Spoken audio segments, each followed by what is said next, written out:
Good morning, everybody. It's nice to be with you virtually here on this lovely Tuesday morning on the East Coast. Live from my bedroom today, my venue of choice in this wonderful work from home environment. So I'd like to introduce Darren Murph, head of Remote at GitLab, our premier panel sponsor. As GitLab's head of Remote, Darren works at the intersection of culture, operations, people, talent, branding, marketing, and communication. That's a hell of an intersection there, Darren. We're super lucky to have you today.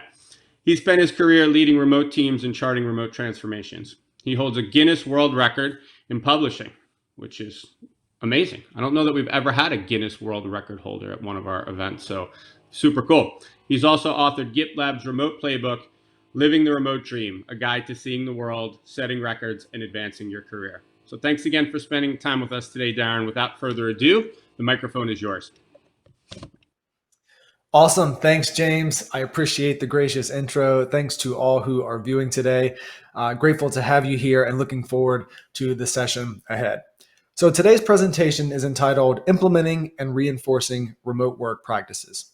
GitLab is a complete DevOps solution delivered as a single application, and we make a product that helps teams collaborate and build software all over the world.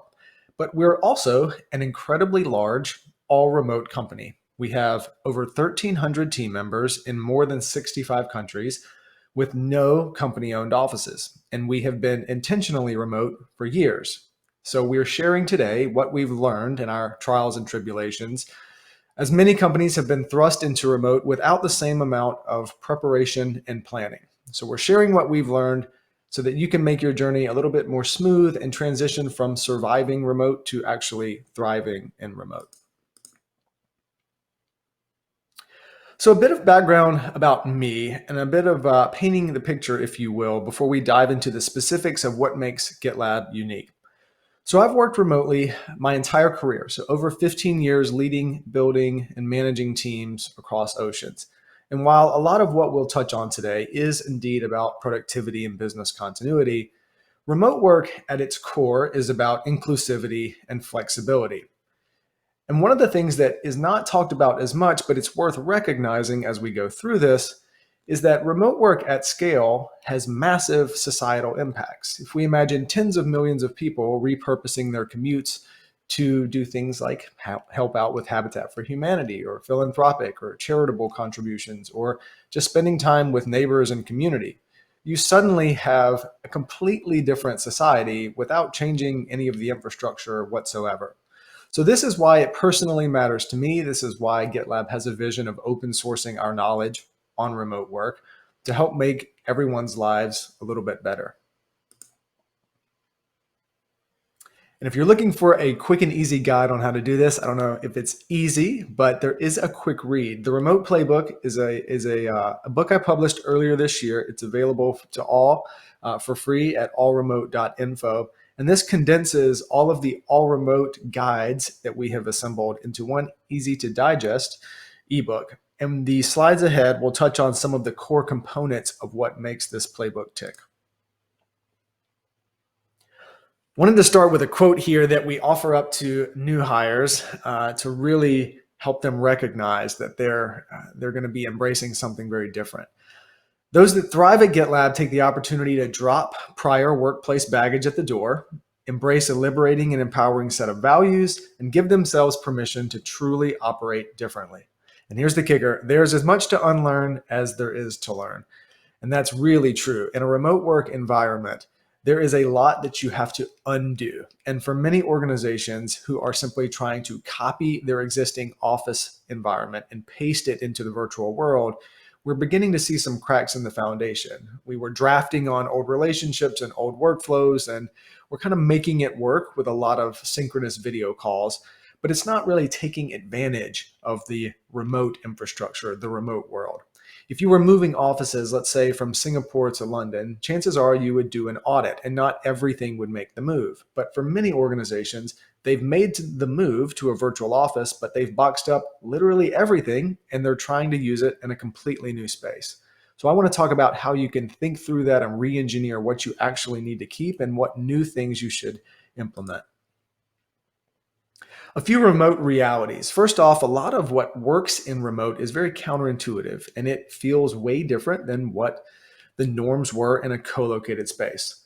Secondly, we have to remind people at GitLab when they come on board that this isn't a trap. We encourage people to work transparently, share things early and often so they can get feedback early and often. And we hope that that builds up a level of psychological safety and trust.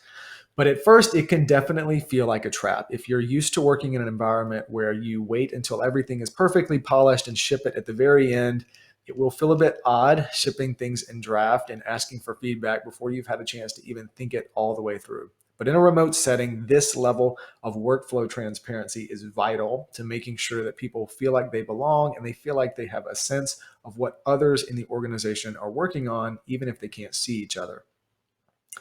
Thirdly, rewiring takes time. This is definitely a journey. It's not a binary switch that you flip. And lastly, reinforcement is okay. Even for very senior leaders who have spent 20 or 30 years in a co-located space leading teams, you're going to have to relearn some things, and that's okay. A lot of organizations are investing heavily in manager training and learning and development because all of this feels a bit different. I want to touch on three foundational elements to how GitLab makes this work. The first is workspace. You have to be comfortable at home.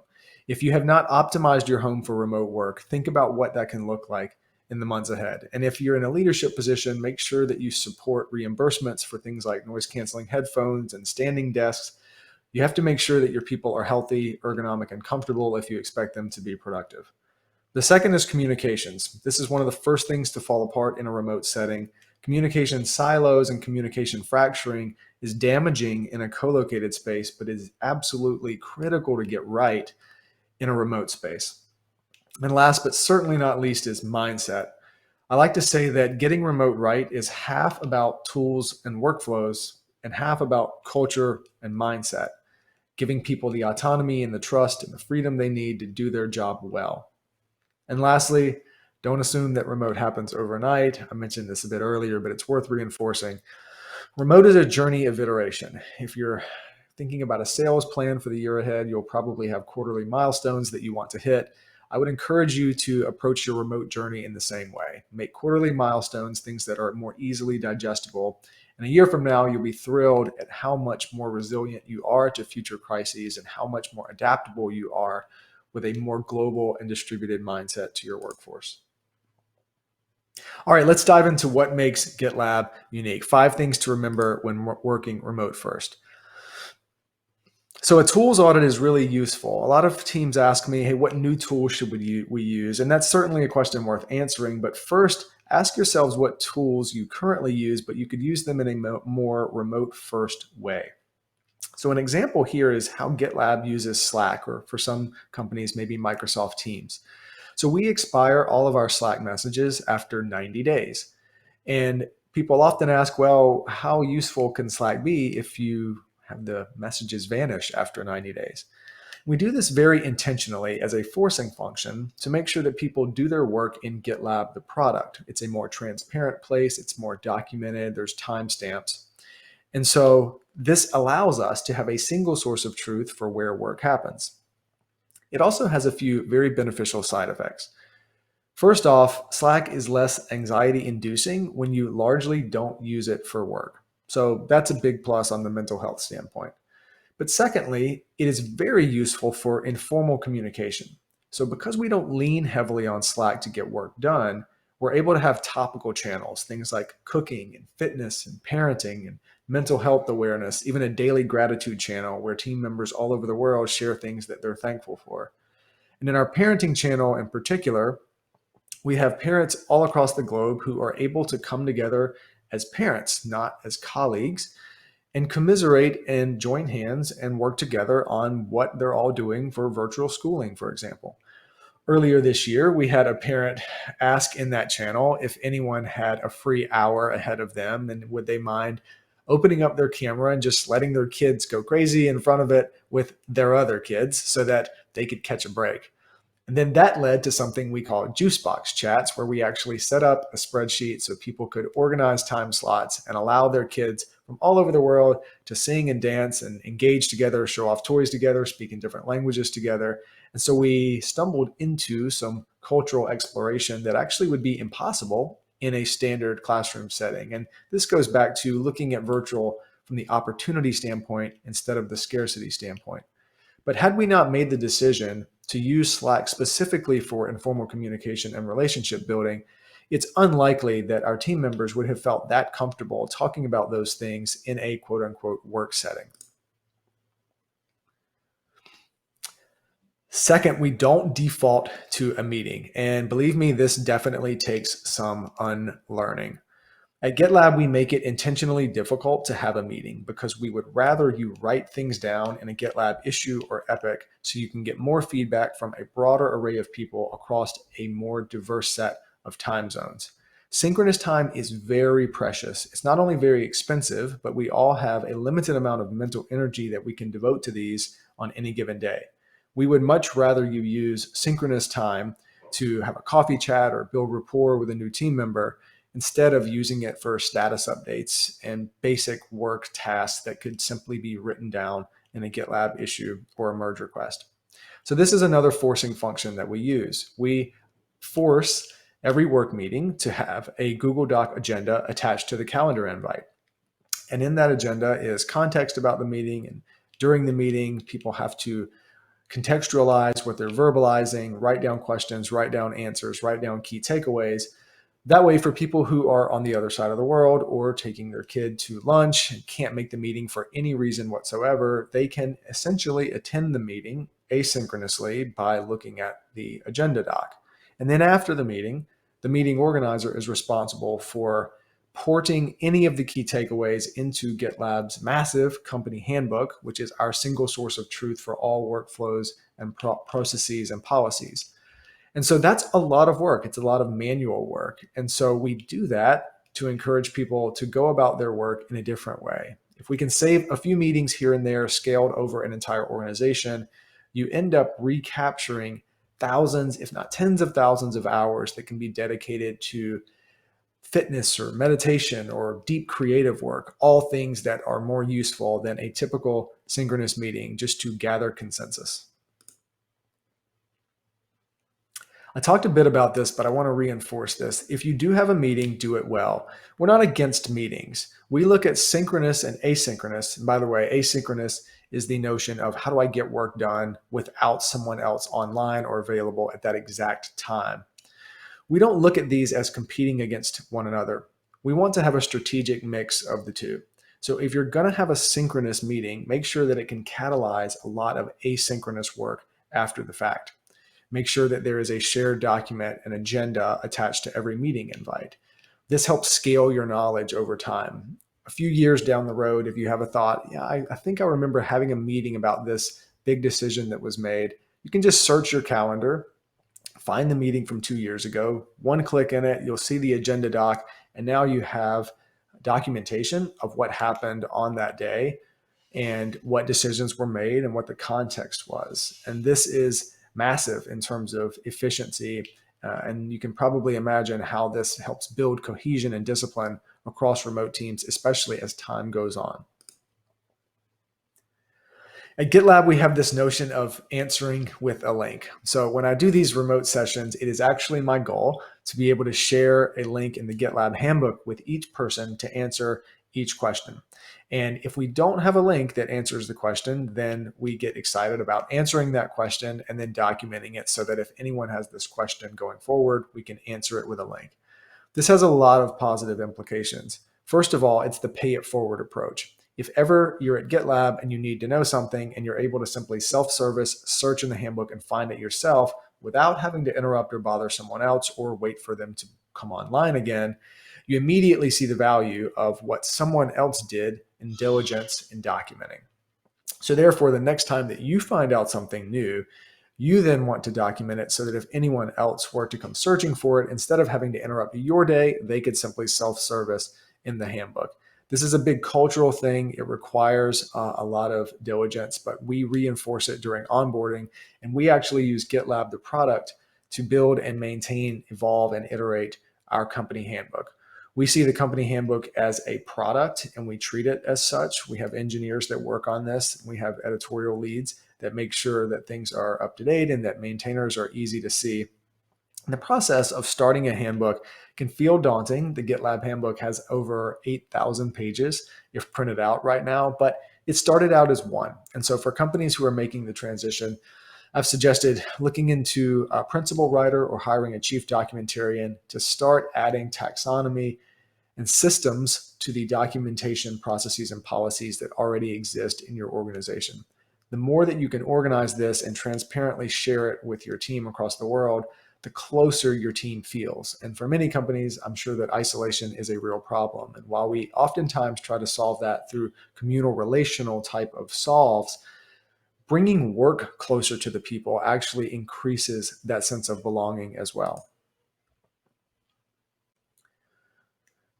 Living the GitLab values and sub-values is absolutely critical. If you Google GitLab values, you'll find our values page, which is very, very long. We have 6 core values, but what you should pay attention to are the thousands of words. We call these sub-values or substantiators of the values underneath. A couple of these that I'll point out. Short toes. No one at GitLab can step on anyone else's toes because we all have short toes. What this means in practice is that anyone from any organization is free to opine or add feedback to any other part of the organization. Part of our onboarding process right now was actually made better by a designer who joined. So the designer had no classical training in HR or people operations, but had a phenomenal idea that they were able to propose to our people team, and that made our onboarding better. Just one small example of how this can work in practice. Another is low level of shame. I talked a little bit about this earlier, but we encourage people to share their work early and often with a low level of shame. And as part of our iteration value, which is very hard to grasp, but essentially if you share work early and often, and there's actually a bit of embarrassment when you do so, that means you're doing exactly the right thing. This takes a lot of reinforcement, but the first time that you share something early and often, and you get celebrated for it, you get great feedback, you don't get chastised for sharing something before it's done. It creates an amazing amount of psychological safety and trust and goes a long way to building rapport and building relationships, even if you can't meet in person right now. This slide just shows off a few things that we have designed and developed over the years in terms of informal communication. In a remote setting, you really have to focus on intentionality in building this. It's not going to happen through spontaneity and fate, and we have our people group that stand these up and make sure that our people have opportunities to connect as teams. Earlier this year, we published the GitLab Remote Work Report. This is also available on our website. Polling actually took place in the months just before COVID. And so why this is interesting to leaders is it is not colored by COVID. So we surveyed over 3,000 people across the world, and this will give you an insight of what really makes the remoters tick. Now, of course, coming out of COVID, we all have more experience with remote, but I would encourage you to download this, dig into some of the data, and it will help you understand why people really enjoy remote work and what you can do as a leader to help position them to thrive in a remote setting. Lastly, just one more reminder here that allremote.info is the portal into our handbook section with all of our remote guides, where you can find more on everything that I've talked about today. And of course, you're welcome to connect with me personally. I'm on the World Wide Web. And with that, I thank you very much for your attention, and I look forward to the rest of this session.